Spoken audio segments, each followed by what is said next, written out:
Takudo was a terminally ill boy who reincarnated into the world of his favorite game after his death alongside his favorite game character. While the two of them decide to build an empire together just like they did in the game, they have no idea that Takudo has been reborn as the legendary king of ruin who will destroy the world so that it can be reborn. Takudo is a terminally ill boy who spends most of his time playing a civilization-building strategy game called Eternal Nations. One day, as he is starting the game again after accomplishing everything, he quietly passes away. He feels like he is sinking into darkness, and when he opens his eyes, he finds himself sitting on a stone throne in the middle of a forest. He doesn't understand what is happening, but then a familiar figure appears in front of him. Takudo immediately recognizes the woman as Atu, the sludge witch, who was his favorite character from the game of Eternal Nations. He remembers how he decided to play Eternal Nations at the most difficult level by picking up the Kingdom of Ruin and Evil, AnimeRadar, as his starting point. Luckily, it came with Atu, a character who is incredibly weak at first, but she absorbs the abilities of the enemies she defeats and becomes the strongest by the end. Atu calls Takudo her king, and he wonders if this is some sort of role-play situation that he needs to go along with. However, Atu tells him that he doesn't need to think so hard about it, because she knows everything already. She knows his name, as well as the fact that he has never touched grass in his life. He was the pro among pros who completed the game on nightmare difficulty with the most tricky civilization. Takudo is astonished to hear that she knows about him being a player and her being a character inside the game, and Atu tells him that she remembers all their games as well. She knows his playstyle as well as all the things he said to her through the screen, and all the times he busted one out in her name. Takudo is incredibly happy on realizing that he can talk to his favorite character face to face, and Atu tells that she is even more happy. He then asks her if this is heaven and if she summoned him to this place, but Atu tells him that she was summoned to this place too. As for the location, she feels that it is like the world of Eternal Nations. She then quickly kneels before Takudo and holds his hand, saying that since they are here together, it doesn't matter what kind of place this is. She says that they should team up again and build a civilization just for the two of them. Takudo doesn't even know what to say as Atu pulls him down from his throne, telling him that they have conquered the world multiple times in the past, and they should consider this a chance for a brand new beginning. Takudo likes the idea, and he asks Atu to serve him to form a glorious civilization, and she gladly agrees. She then pretends to be a badass witch and officially pledges her loyalty to him. But then both of them get embarrassed at those cringe-level dialogues. With that, Takudo tells Atu that she already knows what is the first thing they do at AnimeRadar. She affirms, saying that they will become shut-ins and hide their existence from the rest of the world. The next thing that Takudo does is using his emergency skill to produce a giant-sized bug to scout the nearby area. Takudo and Atu discuss how it is one of their core rules to completely hide their presence from other players in the early game, and scouts like this are helpful to gather information without revealing themselves. Takudo then commands the bug to gather information from the surroundings, and it immediately darts away to do its mission. Atu is surprised because she didn't expect things to go so smoothly in this new and unfamiliar world, and Takudo tells her that he can only share the vision of the bug, just like in the game. He then says that he spent half of his mana to create the scout, and now his best choice is to create a starting settlement for them. He wishes that he had a bit more mana to create a fighter to defend them, but that is not possible right now. Atu gets a bit depressed on hearing this because she is really weak right now and she can't even protect herself. Forget about Takudo. Anyway, Takudo keeps scouting the area through the bug's eyes, and he says that there is nothing but forest here.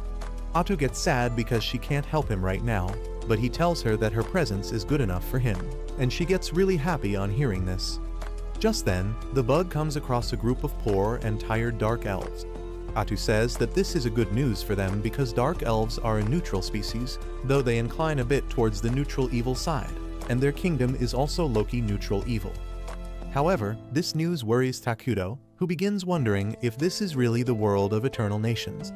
He begins thinking that if there is another civilization nearby, his kingdom is most certainly going to be destroyed right now. But Atu tells him that if they are in any kind of danger, they will flee away together. Takudo tells her that she couldn't be more right, and he decides to keep an eye on the Dark Elves while scouting the area some more for now. While they are doing their silly chants and celebrations, a group of Dark Elves suddenly arrives there. They are as shocked to see Takudo and Atu as they are shocked to see them, and Atu decides to put her life on the line if her master is in any sort of danger. Turns out, the leader of the Dark Elves, Gia, was on a mission to find food for his people who are too tired and hungry to move. His assistant told him that they should not be in this forest because legends say that something incredibly evil is sealed away in this place. But Gia told her that he can't back down just because of that, because his people need him. Just as he was thinking that, he suddenly came face to face with Atu and Takudo, who seemed to him like the avatar of evil. He is struck with fear as he can only see a black silhouette in place of Takudo, and now he is sure that the stories about something incredibly evil in this place are not false. He thinks that if he makes a mistake here, his entire clan could be wiped out.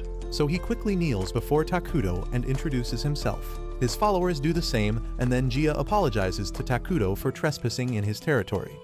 Atu suddenly starts acting like a gangster and says that it is good to see that they know their place. She asks him why did the Dark Elves come here, and Gia begins his sob story to get some sympathy. However, Atu gets bored and tells him to get to the point quickly, scaring the shit out of him. He immediately tells her that his clan was banished by the council, and they are being persecuted even now. Suddenly, Takudo asks him if they faced great difficulty, and Gia freezes from panic. However, when Atu tells him to answer the king's question, he explains that their clan was punished unjustly, and they were forced to enter these cursed lands to stay safe. However, their food supply ended a week ago, and now his people are starving because they haven't been able to find any source of food here. Gia starts thinking about the hardships his clan faced when all they wanted was to live peacefully. He wonders if Takudo will be cruel to them too, but to his surprise, Takudo throws some apples at him, telling him that he should try them out because they are delicious. Gia has never seen apples before, and he is doubtful about them. But his followers don't have his patience, and they begin gobbling down the apples while exclaiming how sweet they are. Takudo suddenly creates some pears too, and Gia is left completely stunned. Atu asks him why is he not eating the fruits that her master has so gracefully given him, and the Dark Elf immediately bows before Takudo, saying that there are more people in his tribe who are starving. He wants to feed them, especially the children before himself, and Takudo takes pity on him. He starts summoning a huge amount of food, much to Atu's horror and Gia's shock. Dark Elves like him have always been discriminated against because people believe they belong to the dark side, and no one has ever tried to help them before now. He asks Takudo who exactly is he, but he just tells him to take the food to his people. Gia and his followers soon return to their camp with the food, and everyone finally gets to eat till they are full. Gia, however, refuses to reveal how he got the food to other elves, but at night, while he is sitting alone by the campsite, the clan elder arrives there. He remarks that the fruits he brought earlier were different from anything he has seen in his long life, and they were more tasty than any other fruit. He asks Gia where did he get those fruits from, and he tells the elder about his meeting with the legendary evil being. The elder is shocked because Gia met the King of Ruin who is mentioned in ancient books. He says that according to those books, when the world has become too full, the King of Ruin will appear and destroy the world so it can have a fresh start. Gia feels like Takudo meets the description of the King of Ruin, but truth be told, he couldn't even understand a single thing that Takudo said, and he only acted on hints that he got from Atu's behavior. The elder is not sure about that part yet, but he asks Gia if he gave Takudo anything in return for the food. He says that he didn't give anything in return, and the elder says that no evil being would show mercy to someone without getting something in return. Gia, however, believes that Takudo is a merciful being who took pity on his people's suffering, and that angers the elder. He asks Gia how can he talk about an evil being with such respect, but after a bit of debate, he realizes that Gia did his best and secured food for his people. After that, Elder Molter declares that he will negotiate with the Dark King as the senior-most Dark Elf, and hopefully, their clan will be able to get the peaceful life they have always dreamt of. On the other hand, Atu scolds Takudo for using his mana to create food for the elves when he doesn't have enough for it. But the moment he tells her not to be upset at him because he needs her, she starts acting like a simp again. The next day, Gia gets ready to visit Takudo again, and Elder Molter asks him if he is ready to face the king. He believes that since they have already accepted charity from the Dark King, they must be ready to pay any price he asks in return. Gia objects, saying that Takudo never said anything like that. But Molter replies that it is just the way of nature for evil beings to ask for compensation in exchange of the good deeds they do. However, he agrees that they need to keep relying on Takudo to survive, because no place else is safe for them. The two of them decide to go to Takudo together, unaware that his insect scout was keeping an eye on them the whole time. Takudo immediately calls the bug back to report to him, and when he learns that the elves are coming, he just wishes that they take the rest of the food he prepared for them yesterday and leave quietly. He gets nervous as he explains that he gets nervous and can't communicate properly, so he doesn't know if he can negotiate with the Dark Elves. Atu tells him that she will do it for him, and it will also show the Dark Elves that her king doesn't even talk to the likes of them. Soon after that, Molter and Gia arrive there, and the old elf greets Takudo with some ChatGPT-generated salutation, thanking him for providing food to his people. He then asks if he can know the name of the person who helped them, and on receiving Takudo's permission, Atu shares his name, declaring him as the King of Ruin. Both the Dark Elves are shocked to have their fears confirmed, and then Atu tells them to take the food and leave because it won't last long anyway. However, Molter says that he wants to repay Takudo for the kindness he showed them, and asks what can they offer him in return. Atu simply tells them that they won't have anything that will be able to satisfy her king anyway, so they shouldn't even bother trying. She asks the elves if they really have anything they even consider valuable, and Molter hesitates because there is nothing like that with them anymore. Atu gives him a death stare on seeing him hesitate and asks if he is plotting something. Molter starts panicking and Takudo realizes that the negotiation is going very badly now. He suddenly calls Atu to discuss their approach, and she gets mad because Takudo is planning to be too lenient. She tells him that these two losers don't even know how to negotiate, and at this rate, they will only become obstacles in his path. She suggests killing them all and putting their heads on pillars around their base, but Takudo asks her to stop turning into that one Austrian painter. He says that the elves just want to coexist peacefully with him, and they want to pay him back for the same reason. He suggests that they ask them to pay in a way they can rather than giving them food for free, because it will keep their relationships with the elves good. Atu can't argue with that, and she tells the elves that her king has decided to accept their offerings. On seeing the relief on Molter's face, both Takudo and Atu realize that he was so nervous because he thought of Takudo as the typical evil being. Atu rebukes him for that, but then she gets confused about what to ask in return for the food. Suddenly, Takudo gets an idea, and he tells her to ask the elves about the outside world. Molter is really glad to hear this, and he swears to tell Takudo everything he has seen and heard in the outside world in detail. Atu says that once he has done that, he is supposed to leave the forest with his tribe immediately, and that shocks both Gia and Molter. They say that they would like to keep living in the forest under Takudo's mercy, but Atu tells them to stop being greedy if they want to live. Gia tries to argue, but Molter shuts him up, saying that they need to obey the command of the king. They begin to leave, but now Takudo feels bad for casting them out. He suddenly gets an idea and tells Molter and Gia to become his citizens. Both of them are shocked to hear this, but not as much as Atu, who asks Takudo what the hell is he doing. He reminds her about the refugee system in the game, which allows them to take in different species as their citizens. He remarks that since Dark Elves are a neutral species, they will easily adapt to the evil attribute of their kingdom, and then they can coexist with the other species living in their kingdom. Atu is still doubtful because species with evil alignment tend to have conflicts among each other. But Takudo reminds her that their main species called homunculi look like humans that were taken apart and put back poorly, and they can't spend all their time with them. Atu immediately agrees with him as soon as the creepy image of the homunculi pops up in her mind. She turns to the two elves, telling them that Takudo plans to build a kingdom here soon, and he is ready to accept them as his citizens if they pledge to serve him.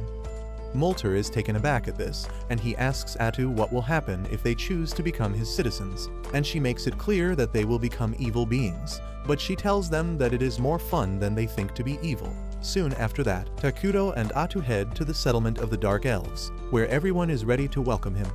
Everyone is terrified of him, and some of the weaker ones faint just on seeing one glimpse of him. Takudo takes his throne with Atu by his side, who tells the Dark Elves that now they are going to become the citizens of their kingdom Minegra. She asks Takudo one final time if he is sure about it, and just as he gives his permission, the elves are accepted into his kingdom, and Atu congratulates them because now their survival and safety is guaranteed by their new king. Gia wonders if that is all because he doesn't feel any different even though he should have become an evil being.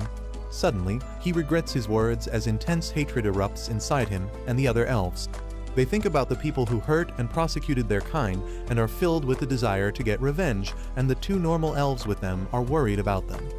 Seeing everyone suffering, Takudo asks them if they are fine, and Gia is moved to tears on realizing that someone cares for him and his people now.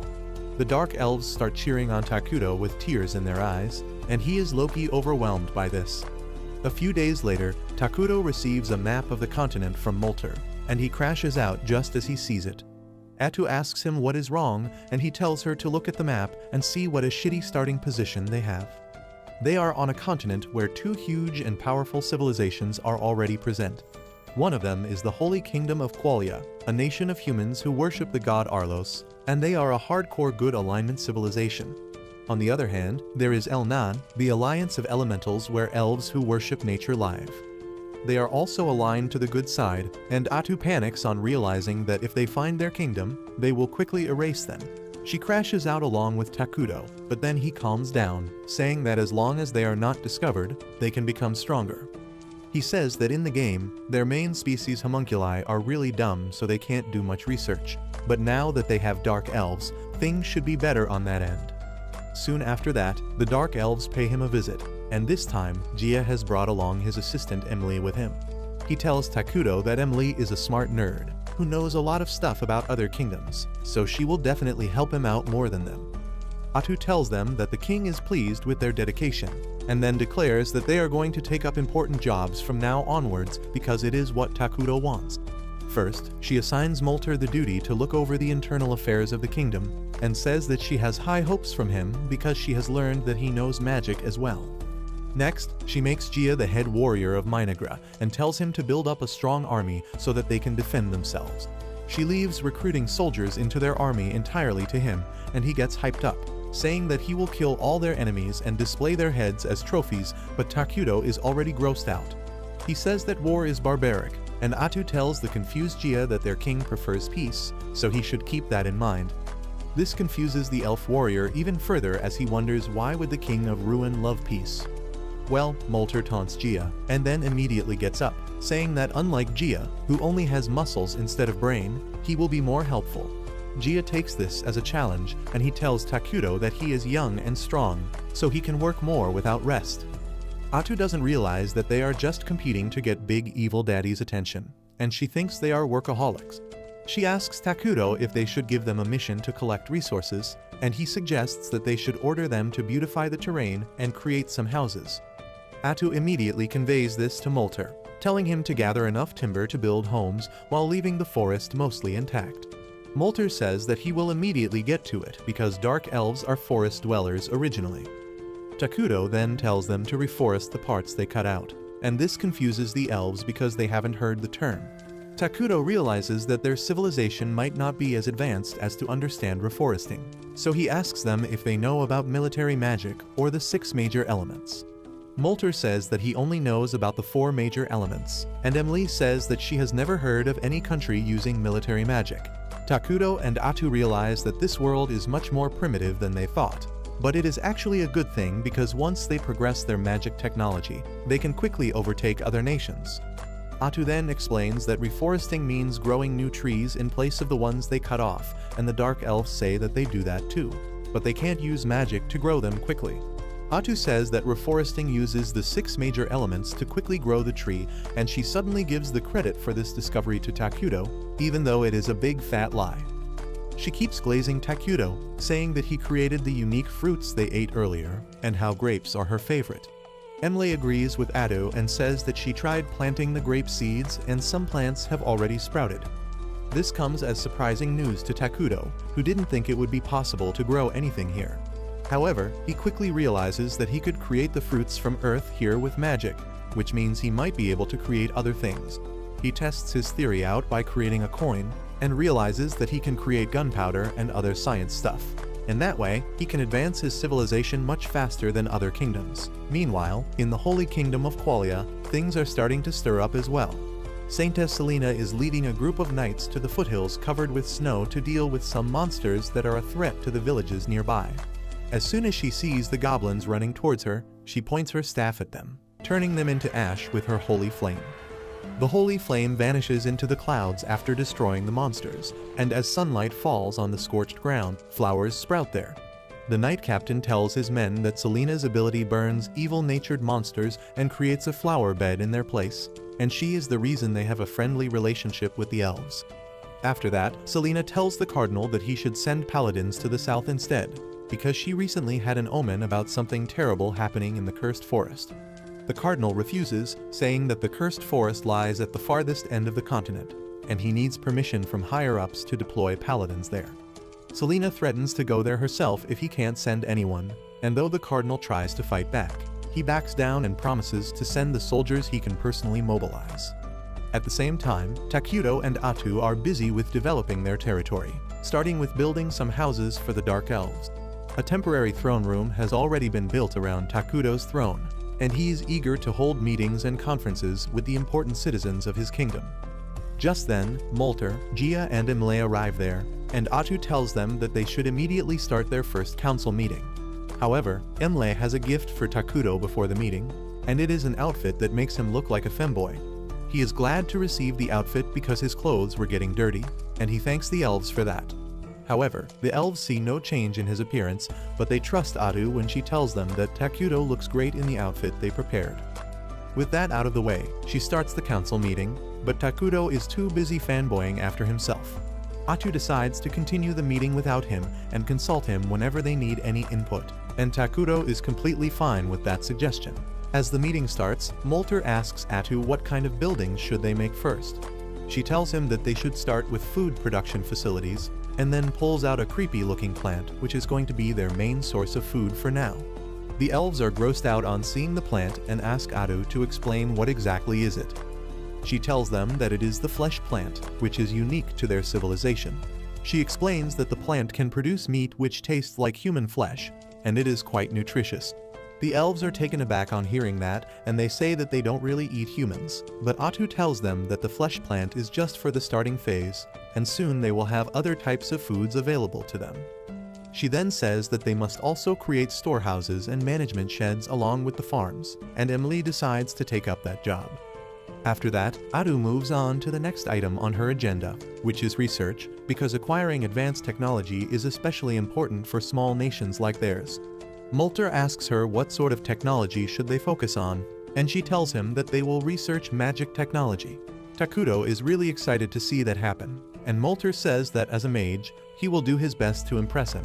He then asks Atu exactly what kind of magic technology he should research, and she tells him about military magic. She explains that standard attack magic can only target a handful of people at a time, but advanced military magic can destroy entire cities and even change the terrain to their advantage. Atu tells him to gather the elves talented in magic and start working on the research immediately, and Molter is hyped to create magic spells that don't yet exist in this world. Next up, Atu moves to the topic of their military strategy, and Gia gets excited because it is his turn now. However, Takuto immediately tells him that they are not going to invest too heavily in the army right now. Atu adds that armies are expensive to maintain, but they don't produce anything in return in times of peace. Gia argues that they don't have enough strength to protect their king currently, and thus they should pay more attention to their military. Molter also adds that both he and Gia have bounties on their heads as the leader of Dark Elves, and their enemies might attack the kingdom. Takuto understands their concerns and decides to create a hero to defend them instead. Atu agrees, saying that creating a hero is expensive, but they need no maintenance, so they are perfect for their current needs. The elves don't know what a hero is, and Atu tells them that heroes are incredibly strong beings who serve directly under the king. There are conditions to summon different heroes, but she is confident that they can summon the first one quite soon, and Takuto is excited for that. He thinks about how they need mana to do most things in this world, and a kingdom can only collect mana from its people. The happier the people are, the more mana they can collect, and Takuto is determined to make his kingdom the happiest place on this planet. Meanwhile, in the Holy Kingdom of Qualia, a junior paladin named Lonius has been selected as a part of the investigation team to be sent to the Cursed Forest.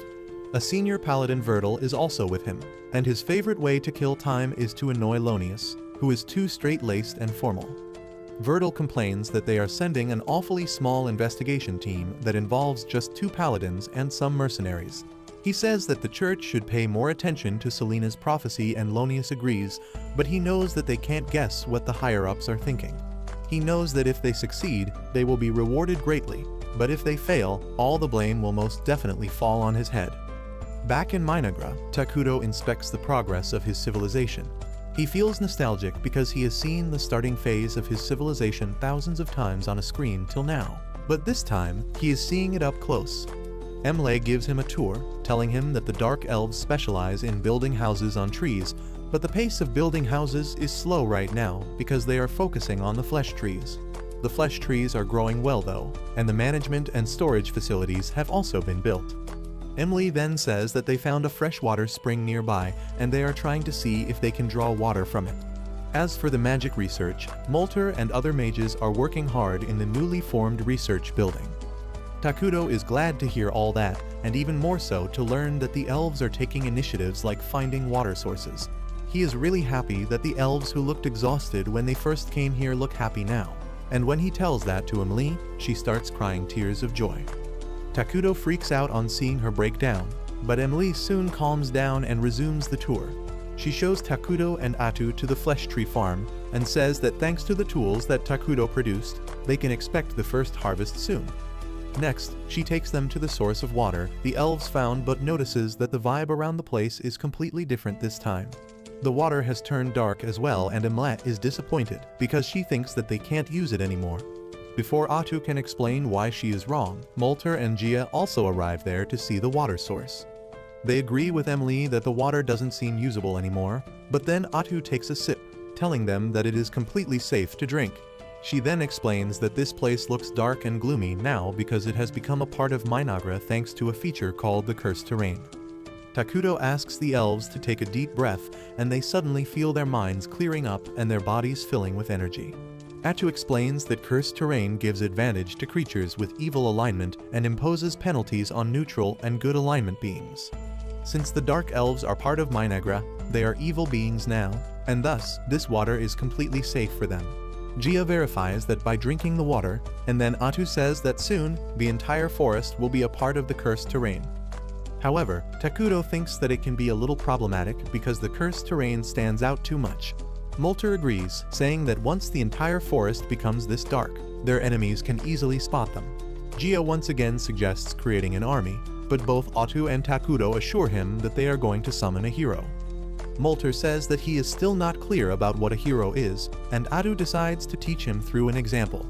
She suddenly summons dark tentacles from her back, slashing down nearby trees effortlessly before revealing that she is a hero herself. And even though she has only 1% of her full power, she can still defeat entire armies. Takudo boasts to the surprised elves that heroes are really awesome, and they keep growing stronger with time even if they don't do anything. However, he quickly changes the topic and tells Ado that there was no need to chop down the trees to show her power, and tells her to clean up the mess later. The elves, on the other hand, are truly amazed by what they just saw, and they say that Takudo is really a great being for having such powerful subordinates. They decide to create a grand palace suitable for him, and Takudo says that he doesn't need it right now. However, the elves refuse to let their king stay in similar houses like them. And Atu also tells Takudo that creating a palace will make the people happier, so they should let them do it. Takudo decides to give them his permission, saying that he wants a flying fortress someday, but for now, he will be satisfied with a normal palace too. At the same time, the investigation group led by Lonius and Vertil has started traveling to the cursed forests in the south. Vertil is still not satisfied by the size of their group, and Lonius replies that this is the best they can get as most of their forces are dealing with the northern disturbances. Evil alignment species suddenly appeared in the north, attacking and looting cities, and thus most of their empire's firepower has been diverted to deal with them. The mercenaries suddenly say the guys who went north are going to have a rough time. They feel lucky that they weren't ordered to take up that job, because even though the pay was really good, there is a witch involved in the case, and they don't want to do anything with that. Lonius is curious about the witch, and at night, he asks the mercenary named Bargo about it. Bargo says that there were rumors that the entire problem in the north was caused by a witch, but Lonius refuses to believe that. He says that a single person can't be responsible for such a huge number of monsters, and Bargo agrees. He says that it must be the work of a cult, but Vertil tells him to shut up before he jinxes all of them. Lonius suddenly gets pissed at Vertil because he is drunk. He lectures him that they are not allowed to drink since they serve the god, but Vertil is ready to debate with him on the religious texts. He then suddenly ignores him and starts flirting with the waitress who brings him more alcohol. Bargo then asks Lonius why 2 paladins are being sent so far south. He fears that it must be because of another witch, and if that is the case, he wants to take his boys and get out before things get dangerous. Lonius says he doesn't know, but then Vertil says that he has already collected some information from the waitress about what is going on. A bunch of dark elves have recently fled to the cursed forests, and the higher-ups probably just want to deal with them. Bargo is relieved on hearing that, and he agrees that they should deal with the dark elves quickly because they are really skilled at assassinations and curses. Lonius also believes that if they leave the dark elves unchecked, they will soon become a threat, but Vertil tells him to chill out a bit. He says that this is just a recon mission, and if things are about to get violent, they will run instead of fighting. However, Lonius is too stuck up on the idea of defeating evil wherever they see it, and he says that they cannot run away from their duty as paladin. Vertil tells him to stop chasing glory, and fight only when the situation demands it, instead of jumping at every chance to risk his life. He reminds him that he has a family at home, and so does everyone else who is on this mission, and they should be more careful about their decisions. At the same time, in Minegra, the first batch of harvest from the flesh trees is ready and placed in the center of a huge altar. Takudo is standing in front of the harvest with all the dark elves watching him eagerly, wondering what is going to happen now. Takudo starts pouring his mana into the pile of fruits, and suddenly, it transforms into a giant bug. The elves can't believe that Takudo created life from just a bunch of fruits, and Atu starts glazing him, saying that this is not even 1% of his true abilities. She tells the elves that he will grow even stronger and will do more miracles with their devotion to him, and they start cheering on him. Later, Takudo returns to his throne, and he is relieved that he was able to produce a bug monster in exchange for food. It was one of the features of the game, but he still doesn't understand how exactly that works out in this world. But Atu tells him that they don't need to think much about it since they have established a way to produce more creatures to serve their kingdom. She then tells Takudo that it is time to move on to the next step, and he agrees, saying that he will summon a hero as soon as they have gathered enough mana. Atu excitedly asks him who does he plan to summon, and he replies that he wants to summon Ayla, the queen of insects. Atu thinks that is a solid choice, and Takudo starts talking about how Ayla can buff all insect-type monsters and enable them to fight on front lines. She can also create larvae that can do menial labor, and thus, she can support their kingdom on both fronts. Atu is glad that he has given it due thought, and Takudo replies that Ayla was the only choice because the others are too unhinged. Atu agrees because she knows that the other heroes need years of therapy, and Takudo tells her that he hopes to summon them someday too, but not right now. On the other hand, Lonius and others have reached the Dark Continent, and they soon find their first opponent in the form of a hill giant. Lonius begins commanding the mercenaries to support him, but then Vertil says there is no need for that because he will handle the monster alone. He says that they don't have any time to waste, and it will be faster if he takes action and everyone else doesn't get in his way. He swiftly goes to the hill giant and points his swords towards it as the rest of his company watches. Vertil then enchants his sword with holy power, and the hill giant waits for him to finish before attacking. Vertil effortlessly blocks his heavy club and then cuts it clean using his holy sword. Next, he jumps up towards the monster and deals multiple attacks to it, taking it down without giving it the chance to fight back. He returns to his troops after killing the giant, and Lonius starts praising him, saying that the mission will be an easy one because they have got him. Vertil, however, doesn't think so, and that statement starts worrying Lonius. Back in Minegra, Takudo is enjoying a burger when Atu tells him to eat something healthier. He replies that he has only eaten healthy and boring food in the hospital, so he wants to try new things now. He is also worried about her because she has been eating only salad for a few days now, and she tells him that this kind of food suits her more. They talk about how construction has picked up pace now, and Takudo suddenly tells Atu to summon Molter and others after they are done eating. He tells her that the new scout bugs they created have mapped the area around their base, and he plans to do something about the human settlement near them. He first asks Atu to confirm if the town near them is not a part of the Holy Kingdom of Qualia, and she is pretty sure that it is an independent territory with neutral alignment. Takudo is glad to hear that because that means they can negotiate with the town, and he hopes that nothing bad happens during their interaction. He believes that they will be fine for now, and Atu jokes that he will jinx them by saying that. Takuto laughs that nothing like that will happen. He gets a message from a bug just then, showing him that an armed group is approaching the forest. He tells Atu that they need to send them away peacefully if that is possible, and if things go south, they should get ready to fight. Meanwhile, the armed group is indeed Lonius and Vertil's party, and as they head into the forest, Vertil tells everyone to stop because he notices someone approaching. Atu comes out of the forest, wearing black clothes that hide her face and features, and Vertil tells her to identify herself. She claims to be a dark elf who has taken refuge in the forest along with her clan because no other place is safe for them. Vertil understands that and tells her to get aside because they need to investigate the forest, and she replies that they should not go inside. Vertil realizes something is wrong, but Lonius starts yelling at Atu, asking her how dare she disobey a command from God's servant. Vertil immediately lashes out at him, telling him not to interrupt him, and Lonius is pissed at him for scolding him on such a trivial matter. Vertil then resumes his conversation with Atu, telling her that they can't return just because she doesn't want them to enter the forest. He asks her if there is something hidden in there, and she replies that it is just a bunch of elves who want to live in peace. She asks him why is he so obsessed with entering this god-forsaken place, and after a bit of thinking, Vertil reveals that the Saintess had a vision of something really evil hiding in this place, and he can't return without checking it with his own eyes. The mercenaries are shocked because they didn't know this, and Lonius asks him how could he reveal national secrets so casually. Vertil again yells at him, saying that there are times when secrets need to be told. This pisses off Lonius even more because even a high paladin like Vertil doesn't have authority to reveal divine prophecies without authorization from the higher-ups. Meanwhile, Vertil once again asks Atu to let them go into the forest to take a quick peek, but her attitude suddenly changes as she tells them that they won't find anything worth their time inside. She tells them to return back immediately, and Lonius is angry that a dark elf dares to defy a prophecy from God. He can sense the air around Atu changing and decides that there is something really evil inside the forest that they need to investigate. However, Vertil seems to be willing to negotiate with her.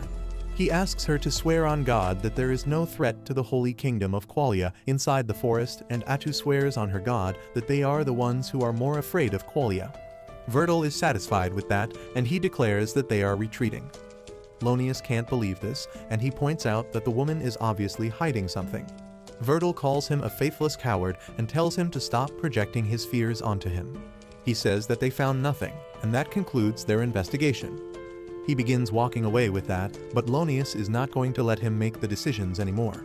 He tells Vertil that he is revoking his authority as a high paladin for revealing a prophecy to the enemy and abandoning his duty. He tells the mercenaries that they will head into the forest and confirm what evil is hiding there, and Bargo agrees to it because Lonius is the one signing their paychecks after all. Atu pleads with them not to enter the forest, but Lonius orders his men to capture her, despite Vertil telling him not to do it. Atu just sighs that the negotiations have failed, and a few seconds later, the mercenaries are all skewered on Atu's spikes like fresh kebabs, and Lonius was knocked out first, and he doesn't even remember seeing all that. Vertil is the only person who witnessed everything and is still alive, and he panics as he tells Lonius that they are dealing with a witch. Atu quickly erases her disguise, saying that the conversation was going so peacefully, and it is a shame that things turned out like this. But that's where this video ends. Remember to like and subscribe to the channel. Thanks for watching, and I'll see you next time.